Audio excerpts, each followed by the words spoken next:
What is the most severe case of complete detachment from reality you've ever seen? I was at a bar, and some guy started giving an unsolicited lecture on why all millennials are broke. He blamed us for being lazy students who don't want to work and go to school. When asked what he does for a living, he said he owns real estate and several apartment buildings. Then someone interrupted, saying that he actually doesn't own anything. His uncle, the real owner of the properties, appointed him as a manager and pays him to do nothing all day. My friend stole my bank card information and bought herself a bunch of expensive things. Before filing a report, I asked if she did it because I knew 1. She was going through tough times, and I wanted to give her a chance to do the right thing. 2.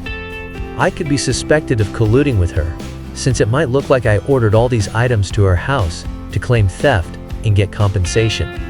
She said it wasn't her. I believed her and filed a police report.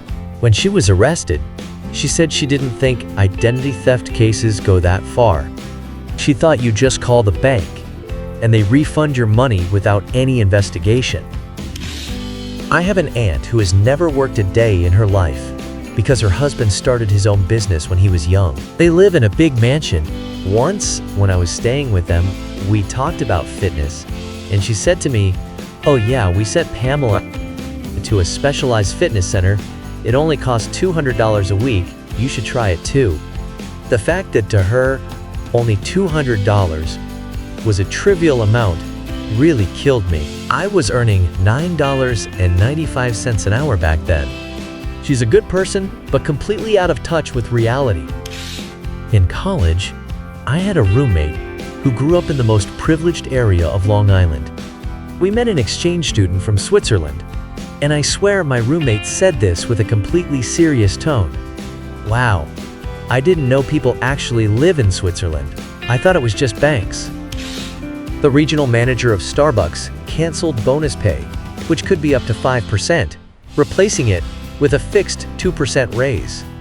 When she asked if the employees were happy with the change, I said not really. They lost their motivation because there was no reason to work above the norm. The regional manager said, "You need to make your employees understand that they come to work not for the money." Seriously? This happened around 1996. My cousin's parents spoiled and coddled her from childhood until she graduated from college. Then they just stopped supporting her, throwing her into society unprepared. She soon got into trouble because she was writing bad checks all over the city. Her mom bailed her out of jail and asked why she was writing bad checks everywhere. It turned out my cousin thought that if there were blank pages in the checkbook, there was money in the account. She didn't understand that you need to deposit a certain amount of money into the account and spend or withdraw within that amount. Please teach your kids the basics of finance. My sister, she was used to having everything done for her since childhood. She literally cried when her first car wasn't the color she wanted. Married a rich man, couldn't understand why I couldn't take a vacation whenever I wanted. She said something like, "I wouldn't ask my boss for permission to take a week off, I just inform him." My then boss was a 26-year-old girl who annually received $4 million from her mother for fun. Her mother was very wealthy in China. Her daughter tried to become a CEO for fun. It so happened that I got a job at her company. One day, she suggested we all go somewhere together to get to know each other better. She took us to a mall out of town 4 hours away. She told us 7 employees to go shopping, suggesting we meet later. She meant, "Don't follow me, losers." Every 2 hours, she told us she was going to unload her purchases into the huge rented van, offering us to unload our purchases at the same time in the group chat. We all earned less than $50K a year. We had nothing to load into the van. By lunch, she had already filled the entire van with her things. Then she asked me where all my purchases were, and I said I was trying to save money. She said, "Just get a credit card and go shopping. All Americans do that." Seriously, by 9 p.m., her purchases filled all the free spaces. We had to drive surrounded by her things. She spent $30,000. We all spent about $70. We were tired, cold, and bored. I think she still believes she did us a big favor. Though in reality, this trip divided us, not united us. I had a friend who insisted she was in a relationship with a C-list celebrity she once bumped into at Comic-Con. According to her, all the star's Instagram and Twitter posts were about her and had hidden meanings. When the star got married, she said it was just for the media, so they could live a quiet life. When he did nothing for her birthday, she had a nervous breakdown. Soon after, she started seeing a therapist. My husband's sister, her boyfriend kicked her out. She came to stay with us for a few days. We offered to look for rental apartments or cheap houses nearby. She didn't want to live in the shabby part of town next to us. She wanted a 3-bedroom house with a garden in the best part of town. She had no savings. Didn't even know if she had a job. She was a cashier at a supermarket. Stopped going to work when the pandemic started. When I said that with her salary she might not be able to afford a family home for £500,000 a year, she suggested she would just move into social housing.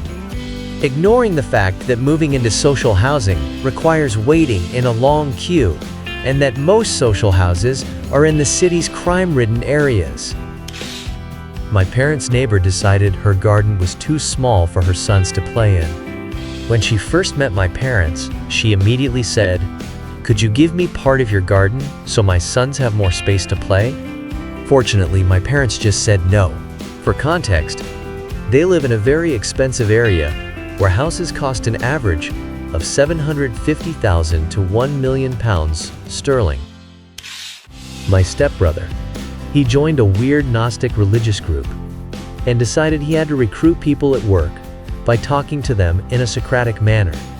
The only problem was he didn't have the knowledge to maintain a philosophical conversation. He also believed it was okay to do this right at work. When he was fired from his temp jobs, he thought it was a conspiracy to fight enlightenment. Eventually, he got a job as a waiter. For some unfathomable reason, he decided that waiters should bow after taking an order. When his manager asked him to stop doing that, he lectured him on what manners waiters should have. He wanted to propose to a woman over 50, who had shown no signs of interest in him. Fortunately, he believed in the tradition of asking her father for permission first. So he talked to his father, who talked him out of it. He also had the idea of joining the army to convert them from within. At some point, he decided that one could live on sunlight alone, but fortunately, he didn't try it. He was also completely against capitalism and wanted to live a free life as a wandering philosopher, not wanting to be a slave like everyone else. However, he believed his relatives could toil to fund his noble goals while he criticized them for selling their souls. I once worked at a software company in downtown Boston. One of the perks of the job was a flexible work schedule. Many employees regularly worked from home. A few years later, we got a new CEO. For about a month, she observed the office work, then announced a meeting for all company employees. During the meeting, she announced that she believed the 8-hour, 5-day workweek was the most optimal for productivity. So starting next month, no one would be able to work from home. A lively discussion followed. Everyone started complaining that we were given too short notice, begged to keep the flexible schedule, and said that it was impossible to change children's school schedules, and the like, so abruptly.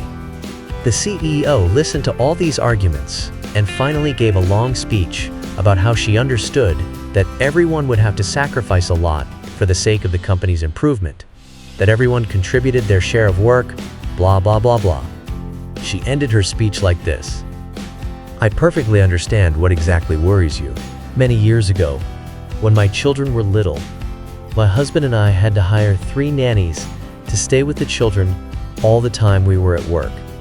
I remember how we all looked at each other, speechless, and at that moment, I realized I needed to start looking for another job."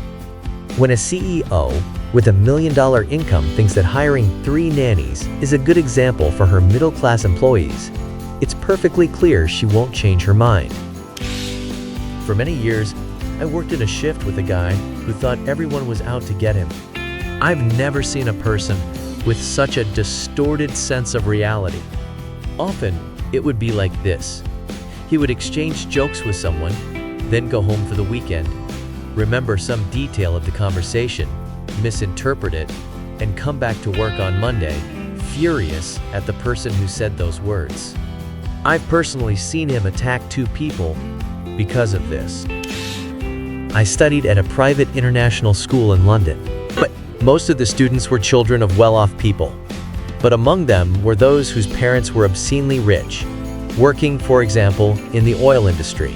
In 8th grade, we were talking about the upcoming spring break, and a classmate from Belgium mentioned that they had decided at the last minute to fly to their homeland, but had to travel by car because they couldn't find any available plane tickets. A classmate from Russia, the daughter of a billionaire, asked, "Why didn't you fly on a private jet?" When we started laughing, she didn't even understand why. Watch other videos on our channel.